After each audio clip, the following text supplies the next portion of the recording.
Testing. Hello. Hi. Oh, this is crazy. I literally never done a podcast before. Wait, I just noticed your tattoo. Oh, yes. What is it? It says Tikva. I love it. What does that mean? It means hope. I got it in March. We need that right now. We do. The world needs hope right We now. need some hope up in here. No, I love it. I mean, I was so scared about it, like regretting it after, but it truly Was it your just first like, one? Yeah. I wanted one You're forever. down the rabbit hole. I mean, no, there's more I want. Are you nervous about the cemetery? So that I've heard is only for Orthodox Jews. Oh, okay. Like an Orthodox cemetery. Okay, go off. Oh no, I know so many people who have tattoos that are Jewish, and I'm just like, where are they going to put us? Somewhere. That was offensive. No, it wasn't. It's fine. Wait, welcome to the Good Enough podcast. Thank you so much for being here after your long day at work. Yes. How was your work day? It was good. I went to the office. In Manhattan? Yes, it is a long commute for me. I'm like 30 to 40 minutes one way. Because you're in Williamsburg? Downtown Brooklyn. Oh, okay. Yes. But I mean, I like going to the office. I get to like get lunch out. I'm like talking to people. Because you work in PR. Yes. Which we'll get to. We will. She's such a classic New York woman. Like, she's from Brooklyn. She works in PR. She did the US Open. I did the US Open, yes. She did that shit. I mean, you're just like an insane You're an icon. Your I outfit wish. is also very like classic New York. It's just like, thank you. So, I mean, jeans and black and some sneakers never go out of style. So I feel like I wear this all year round. Even if it's like 20 degrees out, it's my outfit. I've been in New York now for like 8 days. And when I was staying at Kenny's in Williamsburg when I first got here, I was looking out his window. He's like right on Kent, like on the water. Yeah. And I saw this, have you seen the videos of couples that look like couples start to look like each other, Yes. Like they wear the same thing. Yes. Like I saw this one couple in like just like white t-shirts like this and then just like baggy jeans. And it looked like they had like nothing on them. Wait, I think I saw your story. You probably did. And then there was like another couple behind them in like black athleisure. Yes. But it was funny because I was staying with Kenny and like obviously Kenny's my platonic friend, but we were going to see Peggy Goo at the Navy Yard. Oh my God, yes. You told me about that. Which was insane. She's like my favorite DJ of all very time. Cool. She's the coolest. She has the best style. Yeah. But Kenny and I literally looked like a couple going because I took him shopping. We went to Aloe. I used to be a personal stylist, I didn't know that. at Nordstrom, like in high school. So you would like dress people. I would dress like moms. Wait, were you for like their, Jennifer Aniston? What do you mean? Not Jennifer Aniston. Who's her character in Friends? Rachel. Oh, was she a stylist? Kind of. I think she was like, she did like styling or dressing for, I think it was like, I forget what I'll brand take it. it was. I mean, but I'll she take did it. that. I know she did that. It's one of her jobs. I'll take it. She didn't love it, but she did I didn't love it either.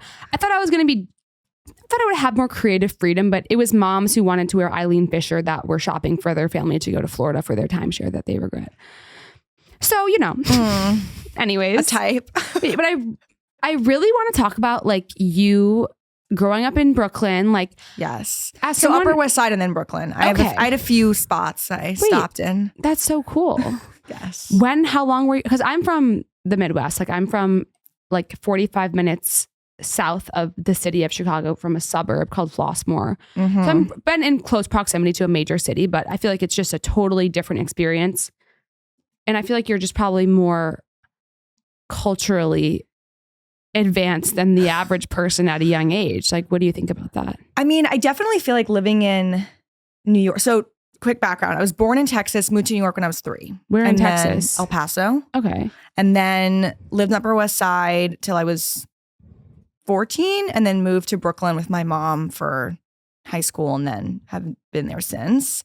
I feel like, yes, I definitely was getting a crash course in just like different cultures, different backgrounds. I think also just like you grow up really fast in New York City because of the safety aspect of Was things. it stressful for you, or were you a kid? So you were like, what age were you when you moved to the Upper West Side? 3. Okay, you were 3 and you were Yes. there from 3 till what age? Like 14. And then I Okay. moved to Brooklyn. But I feel like the Upper West Side is a little bit less chaotic than other areas of New York. But like, Yeah, what was it was- your experience like it was- stress wise?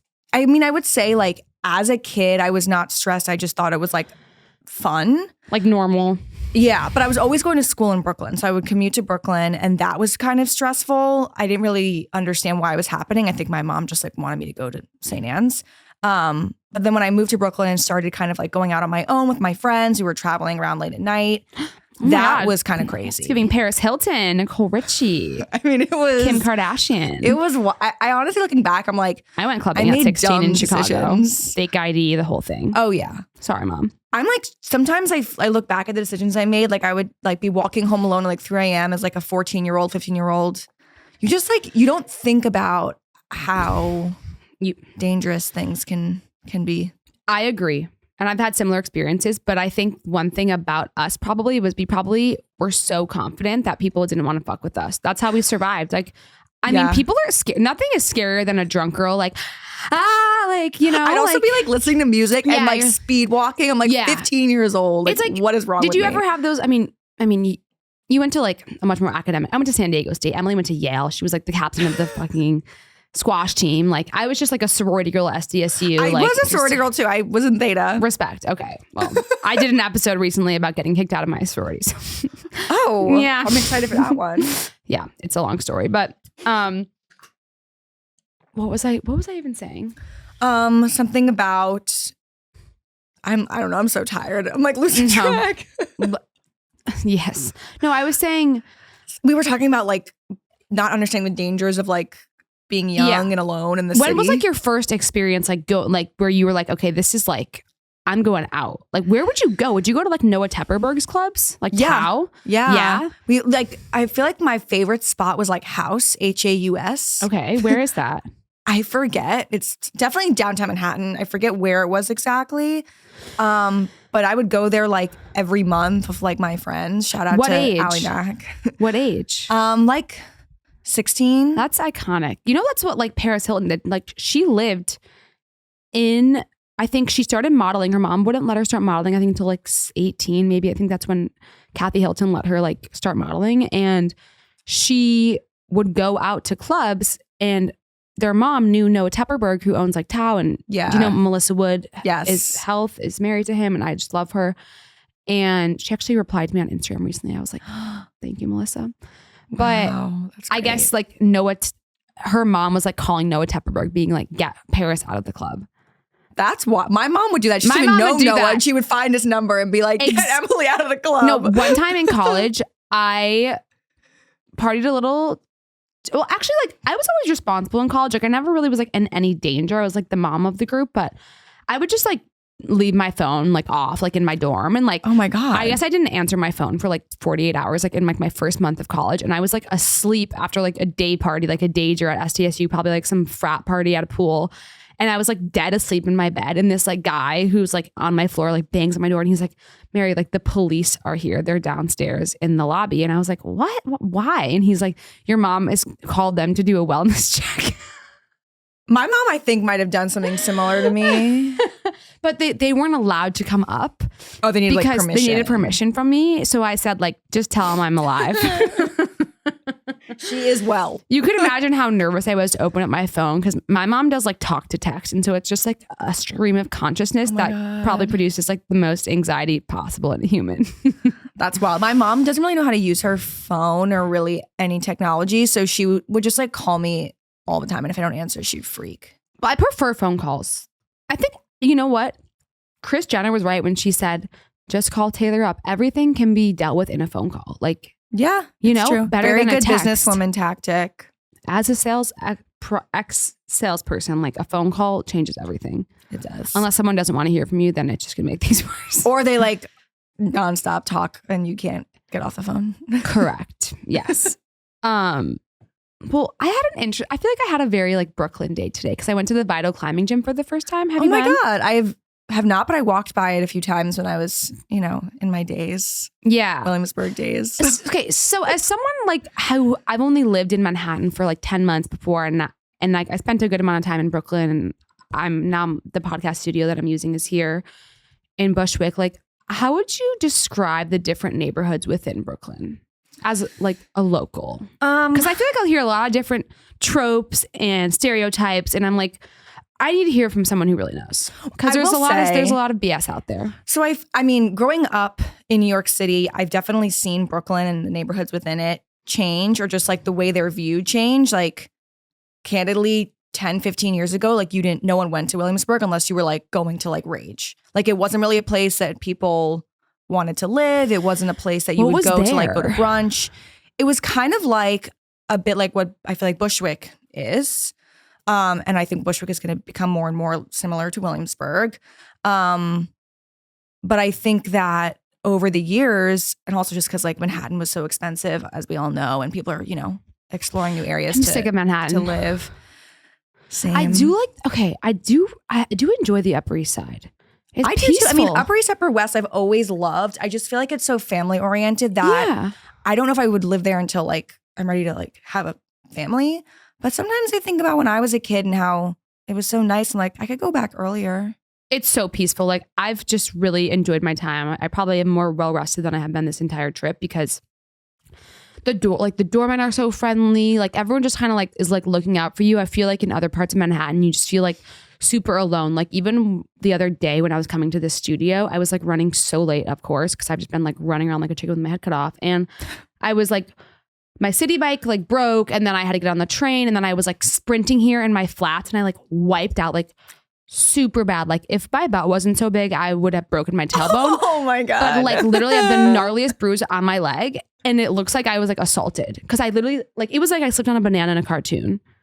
But no one did anything. I literally people just walked by like nothing. And I was happened. like, if I had laid there for like maybe like another minute, I would have been probably someone would have helped me. But I was like, I don't want to die and get hit by a car, so I guess I'll just like pop up like nothing's wrong. Yeah. That actually happened to my mom. She tripped and fell over like a dog like got in her way when she was walking, and she fell. Was it like a crusty white dog? I would have kicked it. I mean, I don't even know. When she told me the story after, I was like, what the hell? What? But like no one helped her. She like got up and like went to urgent care alone. How old is your mom? She's like 67.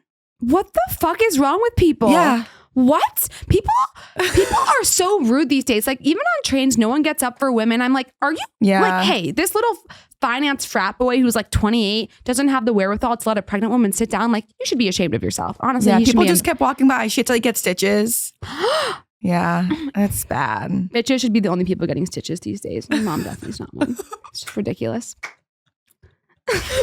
True. Very true. Okay, so again, as a local Brooklynite, yes, is that a thing? I think so. Okay, let's make it one. Manhattanite, Brooklynite. You said that you've never seen the show Girls. Yeah. Why? Like, okay. Also, wait, no, it gets worse. Yeah. Lena Dunham went to St. Anne's. Lena Dunham and I have the same. Excuse me. High school, middle school, middle school. Wow. I know. I'm like screaming into this mic. I think so.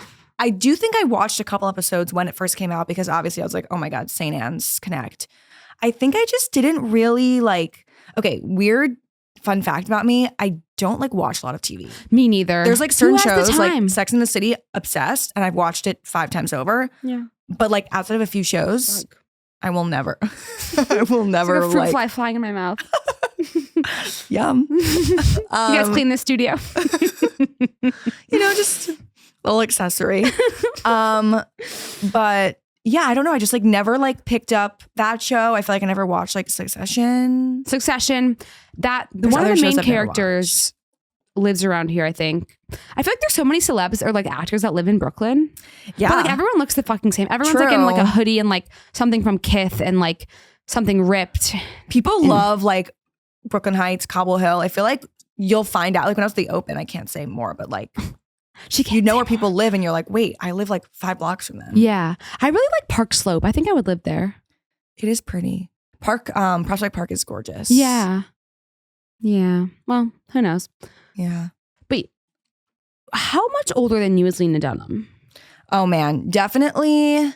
We did not cross over. She's way older. Yeah, I think she was in high school at St. Anne's when I was like 3rd, 2nd grade, maybe 4th grade. Is St. Anne's like a K through 12? Or? Yes. Okay. Or no, it's preschool through 12 or whatever you call Catholic? that. Like twos? No. It's just called St. Anne's because I feel like I'm going to butcher this. I think it's because when it was founded, the first class was in like a church. Like they basically used a part of a church to kind of just start up the first class. You can put your feet here if you want. I said it's okay. Love. So they named it St. Anne's and just stuck. But no, It's very artsy, liberal, like no grades. What? No grades? No class rank. I think I need to send my kids there. I don't have any, but maybe one day. I mean, it definitely was wild. Like, would there you was go back if you like, would you choose it for yourself again or like your own? If you ever had kids? I loved it when I was there in terms of like the freedom, because you could also just kind of choose your education. Did colleges just know like, okay, St. Anne's, she's that girl or what? We have written reports. So every teacher would write. Qualitative? I mean, it would basically be like, so like, let's say your English teacher is like, Emily is, an amazing writer and like super, I don't know, like she has a lot of insight with, whatever. super quick with like her like responses to, certain discussion topics, whatever. I'm like bullshitting. She loves Socratic method and character development. Yeah. Let's go with that. So like that'll be something that would word for word be sent to a college admissions committee. That seems more holistic than just like a grade.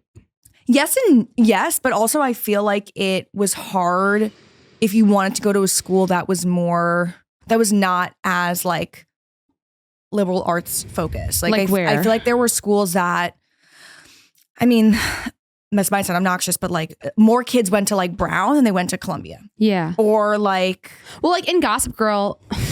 Did you watch Gossip Girl? I do love Gossip Girl. Okay, I've seen every episode. I'm not gonna lie. In Gossip Girl, I've always been a big Blair fan. The first time I came to New York, I'll actually show you the outfit I wore. It was very Blair.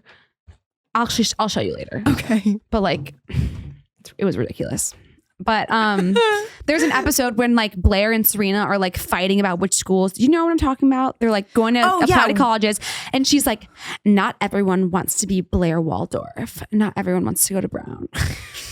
I think I was about to say, was it NYU or Brown? Yes, it was Brown. So like, I think Blair wanted to go to Yale. Serena was supposed to go to Brown. Is Brown like supposed to be like more artsy and like less?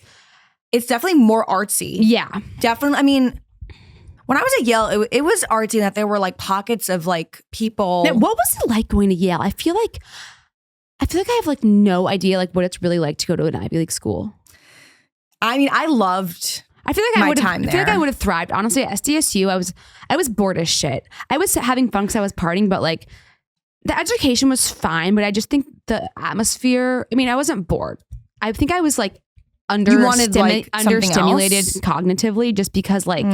Nothing was like, I didn't enjoy like, at first I was an economics major and then I got bored of that. And then I switched to business and then I was like, I fucking hate math. And then I switched and I just graduated with a degree in communication. Hence my career now. It's yapping. Love. But like, I almost went to Syracuse actually to the Newhouse School of Journalism. Yes. And I got like a really good scholarship there, but I was like, can't do the cold. My mom's from Syracuse, the area. But like, I don't know. I feel like I would have like really thrived in a more like academic setting. I mean, I feel like Yale was a good mix. So it had obviously like the rigorous academic and just, overall like competitive atmosphere and vibe, which I will say like candidly, I wasn't like super into. Like I loved You weren't a being nerd. a poli-sci major.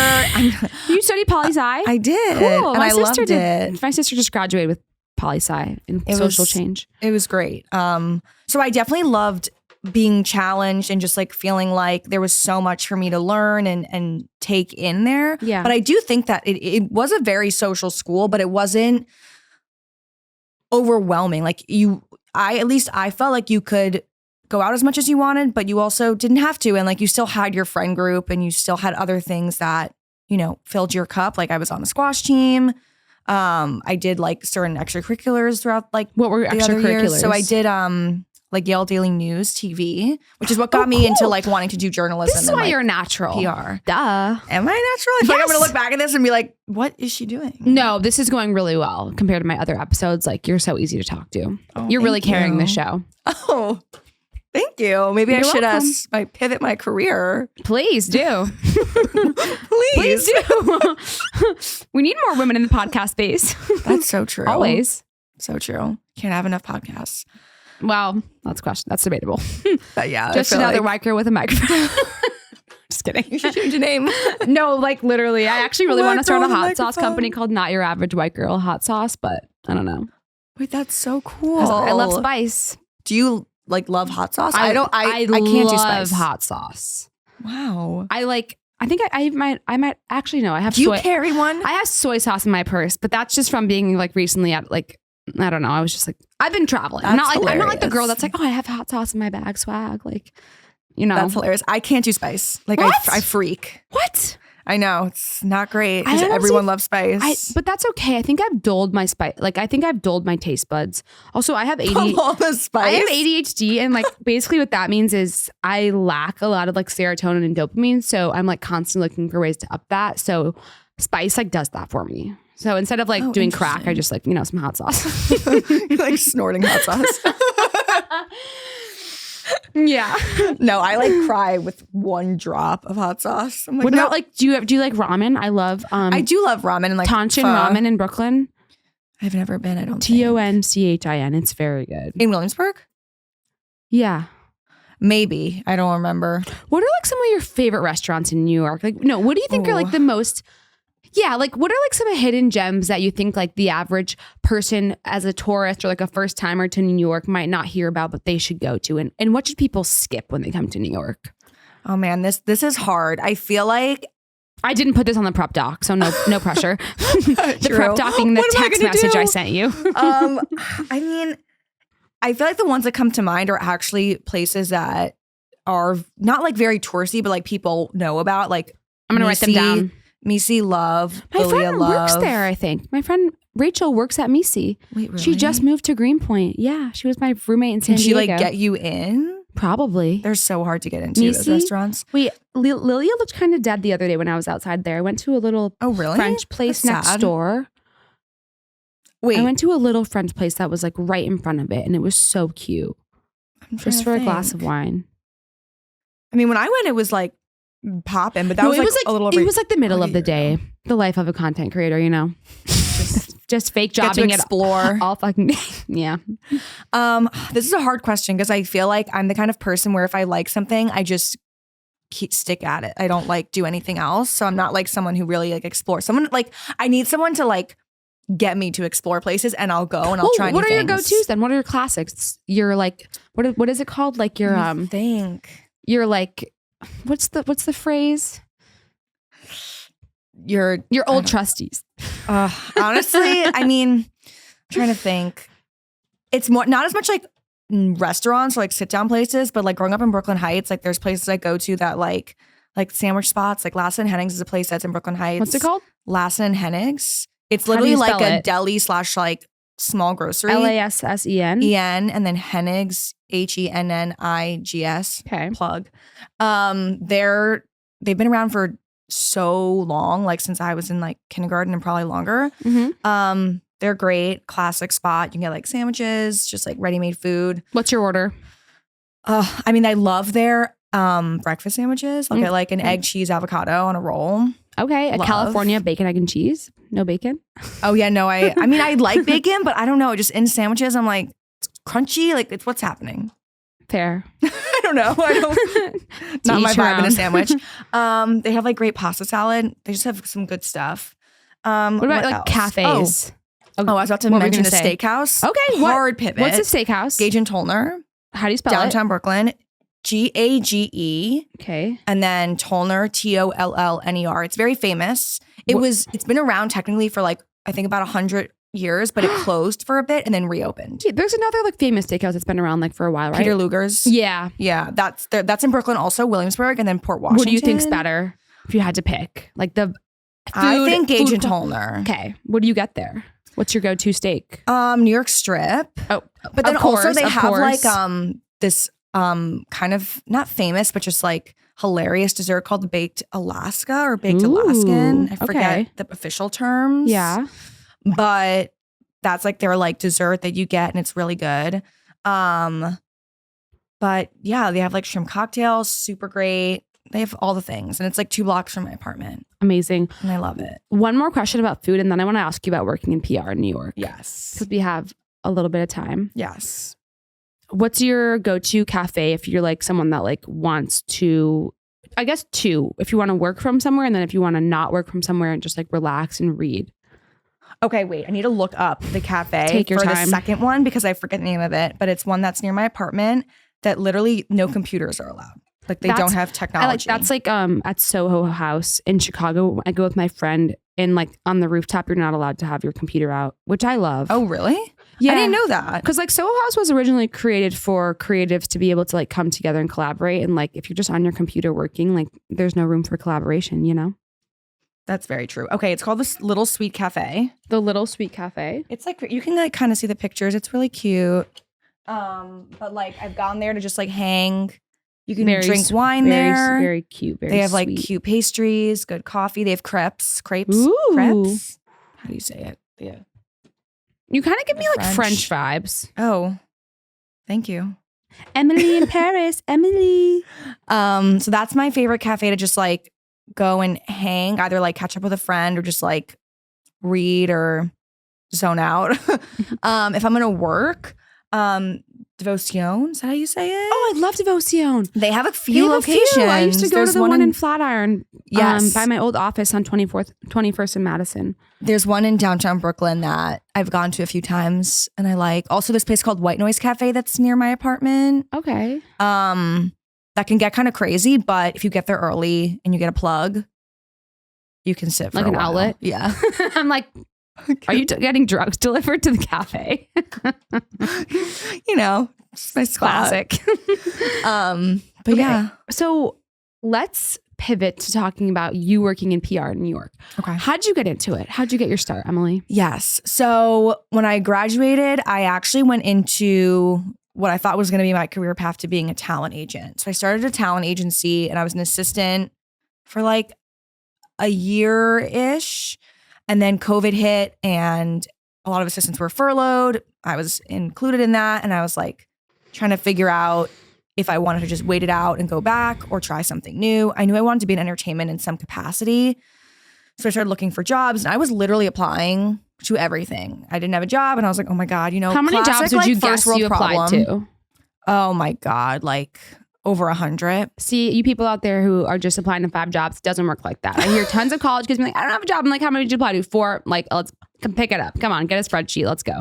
But it was also during like the peak and like first few months of COVID where it was like, we don't know if like jobs are ever going to be a thing again. I was a nanny during COVID and working this like, anyways, you go on. I mean, no, it was crazy. I was applying to like 10 jobs a day, like manic applying. I was like applying to jobs like in like random towns in Connecticut. I was like, oh, this job's in New Haven. I could live there, apply. Like, I don't even know what I was doing. And I started to kind of, you know, see myself getting the most interviews for companies that were like PR type agencies because of my background working with talent or like celebrities. And also my background in poli-sci and just like journalism. So I got a job at a PR agency working as an assistant. So kind of like across both brand clients and celebrity clients. And in that role, I just found myself very interested in the partnerships that we were seeing come in for the celebrity clients. And like I was seeing the brands are putting together. And so I just kind of felt like that's what I want to try out and do next. So then my third job, which is what I'm in now, is celebrity influencer integration. So that's a huge market right now. it's definitely busy. I'm sure you're booked and busy. God. Just, you know, day in, day out. But basically what I do now is working across like events, corporate brands, nonprofits, political campaigns, bringing in celebrities and influencers for like ambassador type roles, attending events, posting on social media, doing interviews, basically just being like spokespeople for our clients in some capacity. Look at you on the other side of the camera now. I know. She It's made it. It's my time to shine. Out of the way. Out of the way, influencers. Emily Sherwood coming through. Thank you. But yeah, I mean, it's been a wild ride. I did not think I would be in the role I'm in now. I thought I was going to be a talent agent, and I thought I was just going to What's your title? senior account executive. Senior account executive. Don't fuck with her. But no, it's been crazy. I'm definitely very grateful for my career path and what I've been able to do. What have been like the coolest moments in your career where you're just like, wow, I can't believe I'm doing this? Like, you probably can't say think- certain celebrities. Are there any celebrities that you're allowed to say that you've met that like wasn't through work? I mean, Or if it's any not celebrities- through work, I can say it. Any celebrities like, yeah, in New York or anything that you were like, oh, whoa, like, I have seen Paul Giamatti. ooh, that's a good one. I have because he lives in Brooklyn. Oops. I saw him. I'm sure I saw him on the street, so that's fine. I feel like I've seen others. I mean, I feel like when Gossip Girl was filming in New York, I was Did like, you ever see Ed 10. Westwick? No, but I saw Blake Lively. Serena. Like back when, Damn. like that was like when she was. I mean, she'd already done Sister of the Traveling Pants, but Such a classic. Oh my I feel like when I saw her filming Gossip Girl, I was like, whoa, new girl. she's like on this September cover of Vogue, which is like, you know, the most important, largest issue that Vogue issues because, you know, September is just seasons changing and it's like the most important month in fashion. But it's been really interesting to see her. I don't even want to talk about it, but you know what I'm going to talk about. What I'm thinking about. Well, let's not even go there. Yeah. But that's been interesting to kind of see from like within the industry. what is your take on that? Like, you know, a broader question is like, what's your take on people getting canceled? Because I'm honestly sick of hearing it. I would feel like I was shopped today in Brooklyn and it was a nice girl, but she was like, I mentioned Kim Kardashian, who I really like honestly respect as a businesswoman.